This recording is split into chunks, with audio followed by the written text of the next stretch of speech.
Olá, minha Paraíba, muito boa tarde. 13 de maio de 2022, estamos ao vivo, começando mais uma edição do seu Rede Verdade. Nessa sexta-feira, fechando a semana, eu trago aí a informação. O Sistema Arapuã, mais uma vez, sai na frente na cobertura das eleições de 2022 e realizou já a sua primeira reunião, fechando a data e o calendário de realização de debates entre os candidatos ao governo do Estado e ao Senado da República e também rodadas de entrevistas entre os candidatos ao governo e ao Senado na TV e no rádio. Se acompanha os detalhes agora na nossa reportagem.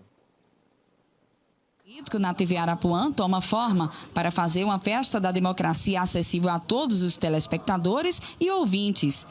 Os representantes dos candidatos foram recepcionados e, junto com a direção de jornalismo da empresa, conseguiram dialogar e dar sugestões para realizar debates e entrevistas que vão contribuir para a população e para o processo das disputas eleitorais. É uma tradição a Arapuã se colocar como a timoneira dessas questões de debate e entrevista, e para nós que organizamos os candidatos, pré-candidatos, para nós é importantíssimo, porque a gente já sai aqui com uma orientação específica de como as coisas vão acontecer, tá certo? E aí serve muito para a questão de agenda e de preparação propriamente dito para o conteúdo que vai ser explicitado para os telespectadores e os radioouvintes. A gente precisa parabenizar o Sistema Arapuã, né, e todos os seus componentes, toda a equipe, porque saiu na frente realmente e a gente já está saindo aqui com sorteios, inclusive com tudo definido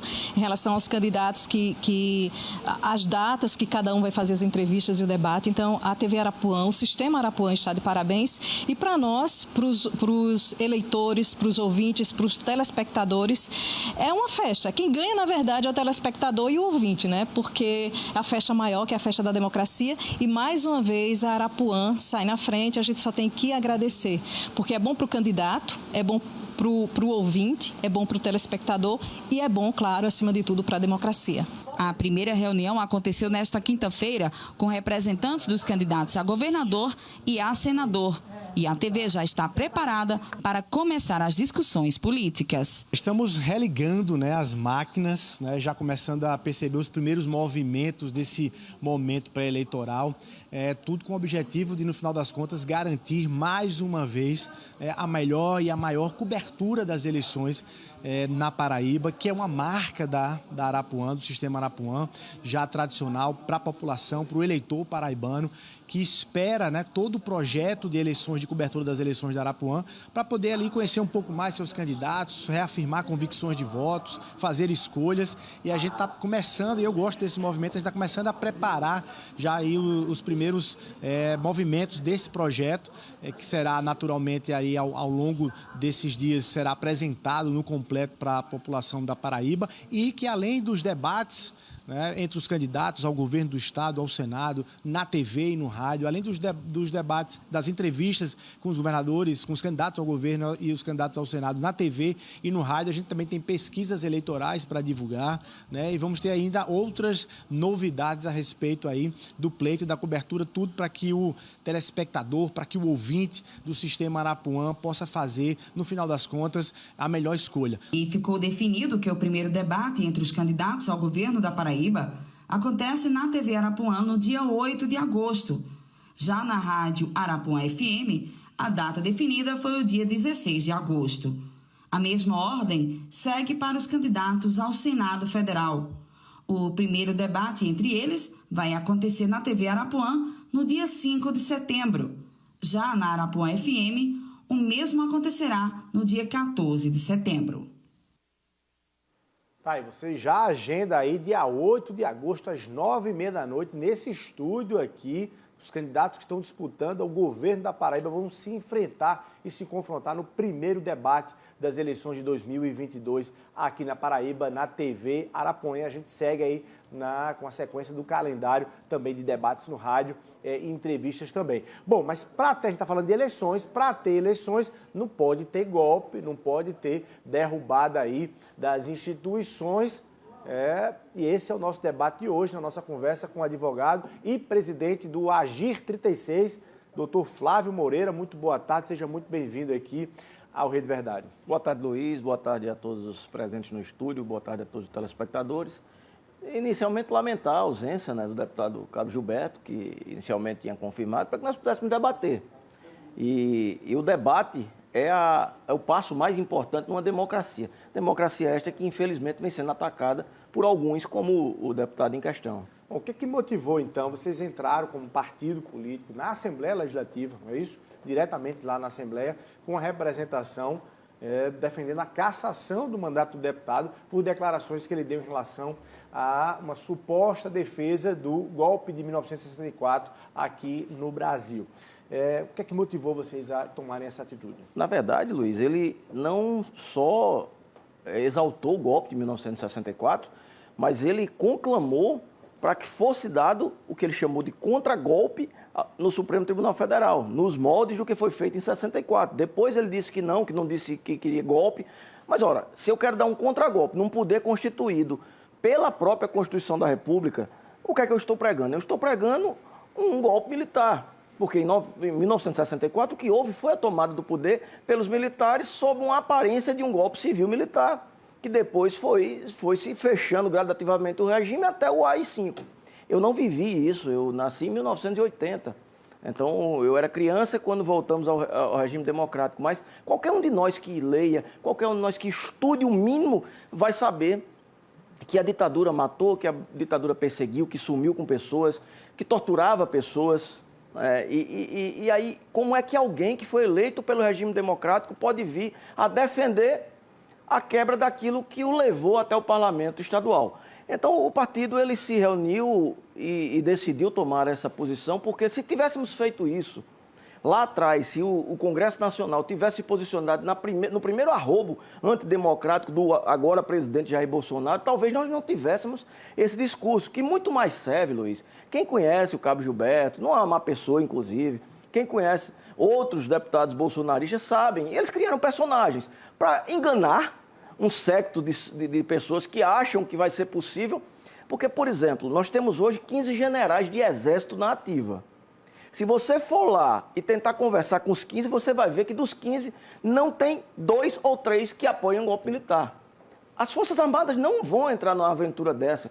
Isso é muito mais um discurso e, claro, que se ele encontra eco na sociedade, o presidente da República pode sim, porque ele tem de fato assim como o Cabo Gilberto e outros, essa vontade, esse desejo de instituir um regime que ele entende que vai ser sob a presidência dele, que a primeira coisa que iam fazer é tirar ele, porque general não ia aceitar ser mandado por capitão.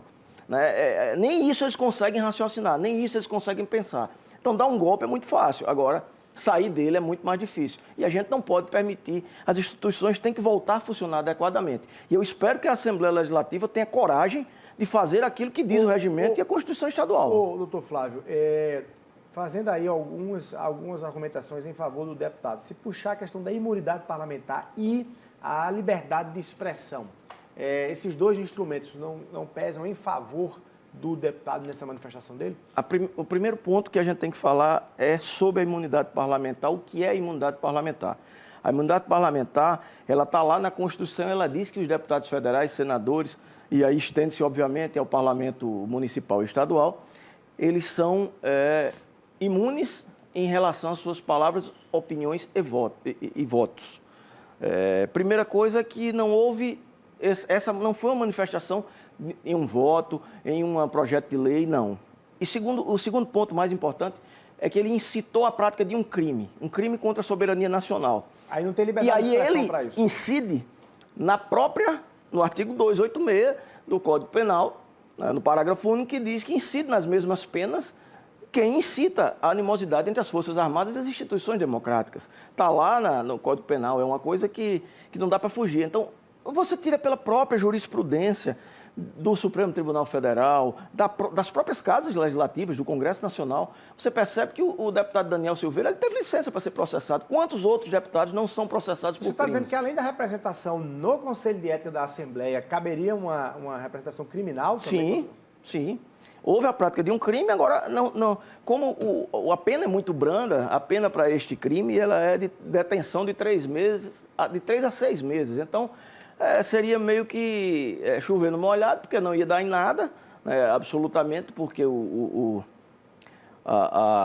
deputado certamente passaria aí o tempo de prescrição, porque o nosso sistema judicial, infelizmente, ele é demorado e os recursos possibilitam que seja feito dessa maneira. Mas ele cometeu um crime, Luiz. E se você cometer crime, não for quebrar o decoro parlamentar... E outra coisa, sabe, que precisa ficar muito evidente. Outra coisa que precisa ficar muito evidente, e você que está em casa tem que prestar muita atenção nisso.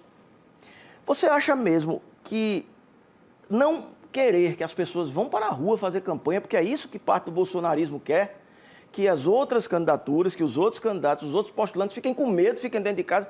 Primeiro, eu posso dizer uma coisa para vocês. Vocês podem ir muito tranquilamente, porque desse povo aí, vocês só vão escutar uma coisa: berro, grito e barulho. Porque coragem de verdade eles não têm, porque se tivessem, tinham feito no dia 7 de setembro do ano passado, quando fizeram aquele ensaio, aquela palhaçada que nós presenciamos. A representação que vocês encaminharam para a Assembleia, ela está baseada do ponto de vista, onde é que ela se sustenta do ponto de vista jurídico? A representação, ela está baseada na Constituição Estadual, na Constituição Federal, no regimento interno e no Código de Ética da Assembleia Legislativa.